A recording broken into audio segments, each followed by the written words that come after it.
Une deuxième personne atteinte de la variole du singe est morte en Espagne, a indiqué ce samedi le ministère de la Santé au lendemain de l'annonce du premier décès dans le pays. Le pape François vient de finir sa tournée canadienne. Affaibli, il souhaite ralentir le rythme de ses déplacements. Après l'attaque d'une prison qui a fait 53 morts, les proches des combattants ukrainiens qui y sont détenus réclament des informations. Moscou et Kiev s'accusent mutuellement. Le Parlement irakien occupé une nouvelle fois cette semaine. Les manifestants demandent le retrait d'un candidat controversé au poste de Premier ministre. En ce week-end de chassés-croisés, la circulation est extrêmement difficile sur la majorité des axes routiers en France. Le point sur la situation dans ce journal.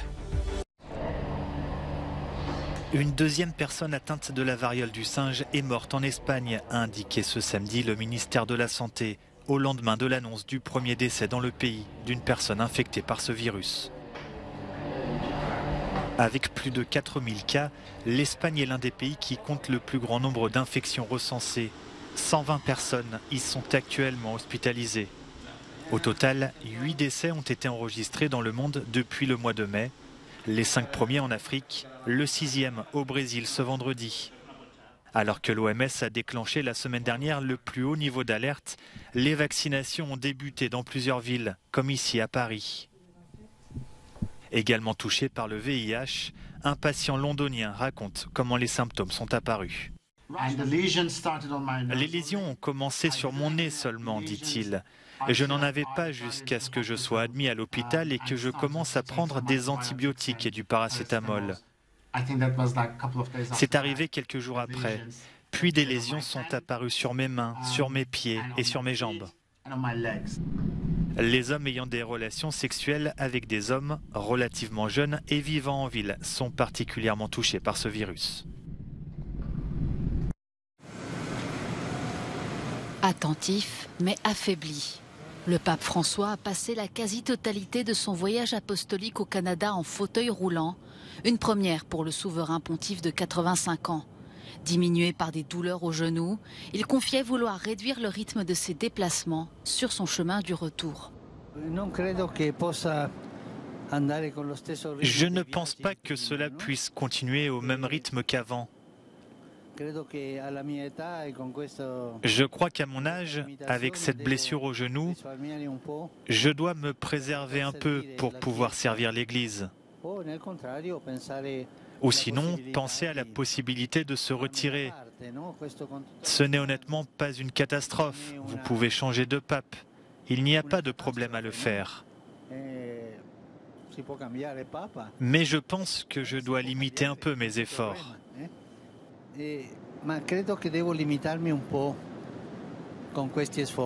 Cette annonce survient après le report de plusieurs voyages officiels prévus depuis des mois, notamment sa tournée africaine qui devait le mener au Congo et au Soudan du Sud. Après son séjour au Canada, où il est venu renouveler ses excuses pour le rôle de l'Église catholique dans le drame des pensionnats pour autochtones, le pape François a qualifié ces pratiques de génocide culturel, mené pendant plus d'un siècle.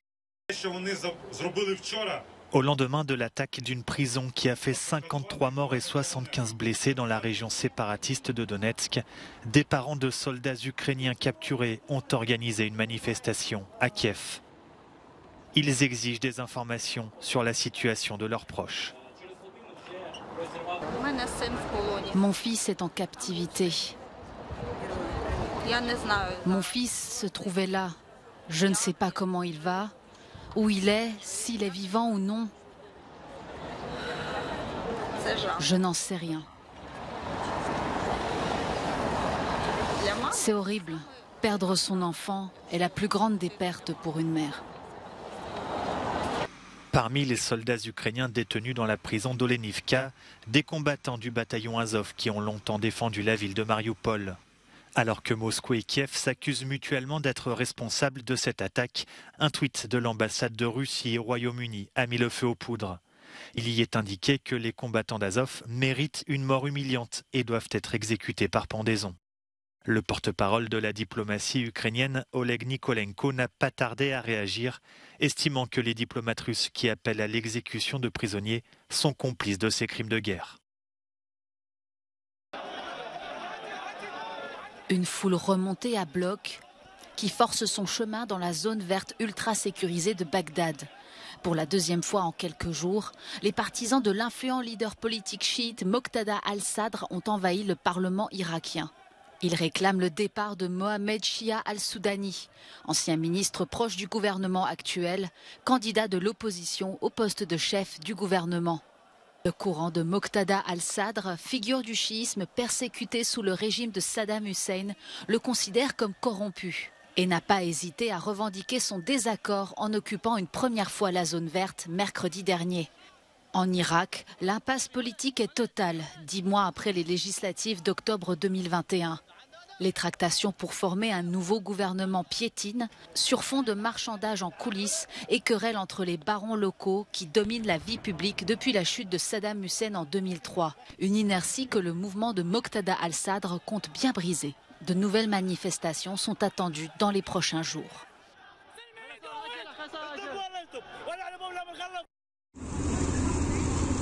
« 438 migrants, dont plus de 100 mineurs, ont débarqué à Tarente ce samedi après avoir été sauvés par le navire de l'ONG allemande Sea-Watch. Ils doivent désormais être pris en charge dans cette ville située dans le sud de l'Italie qui a pour habitude d'accueillir des navires de sauvetage. L'Aquarius de SOS Méditerranée en 2018 ou encore le Géo Barents de Médecins sans frontières il y a quelques semaines ont accosté au port de Tarente. De nombreux migrants arrivent aussi régulièrement en Italie sur la petite île de Lampedusa au sud de la Sicile, soit après avoir débarqué des navires de secours, soit sur des bateaux de fortune qui parviennent à éviter les gardes-côtes libyens ou italiens. Depuis le début de l'année, près de 35 000 migrants sont arrivés en Italie par la mer, un chiffre en constante augmentation. Alors que des élections anticipées sont prévues fin septembre, la question des migrants en Italie est plus que jamais au cœur des débats. C'est un samedi noir pour la France. En ce grand week-end de chassés-croisés, classé noir dans le sens des départs et rouge pour les retours, la circulation est extrêmement difficile sur la majorité des axes routiers. Selon Bison Futé, un pic de plus de 860 km de bouchons cumulés a été enregistré peu avant midi. Moins de bouchons sont attendus dimanche, journée classée orange dans le sens des départs. Mais dans le sens des retours, la circulation devrait se fluidifier. En Suisse, les voyageurs qui passaient par le tunnel du Gothard ce samedi ont également dû s'armer de patience.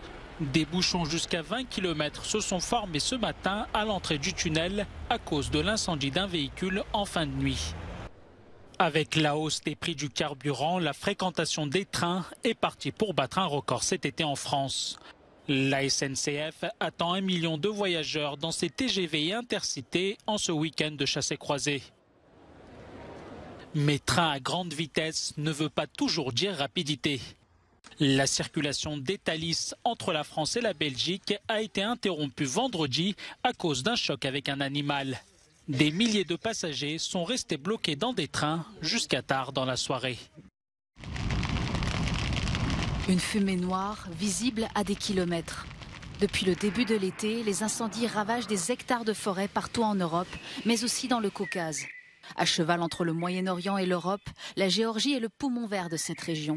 40% de son territoire est constitué de forêts. Les autorités locales sont sur le qui-vive. En Géorgie, nous avons généralement de nombreux cas d'incendie de forêt pendant l'été. Mais heureusement, nous n'avons pas eu de pertes massives de zones boisées jusqu'à ce stade. Mais le changement climatique ne nous permet pas de relâcher notre vigilance. C'est pourquoi il est important de prendre des mesures préventives. Une de ces mesures pourrait être la réduction drastique des sources d'émissions de gaz à effet de serre qui contribuent aux épisodes caniculaires et remplacer l'utilisation des combustibles fossiles par des énergies plus respectueuses de l'environnement. Nous observons chaque année les conséquences du changement climatique et cette année n'est pas une exception. Nous avons eu une tempête en mer Noire en janvier. Au printemps, nous avons eu des inondations. Malheureusement, cette tendance va se poursuivre car nous ne sommes qu'au début de nos efforts pour réduire les émissions des gaz à effet de serre à l'origine du changement climatique.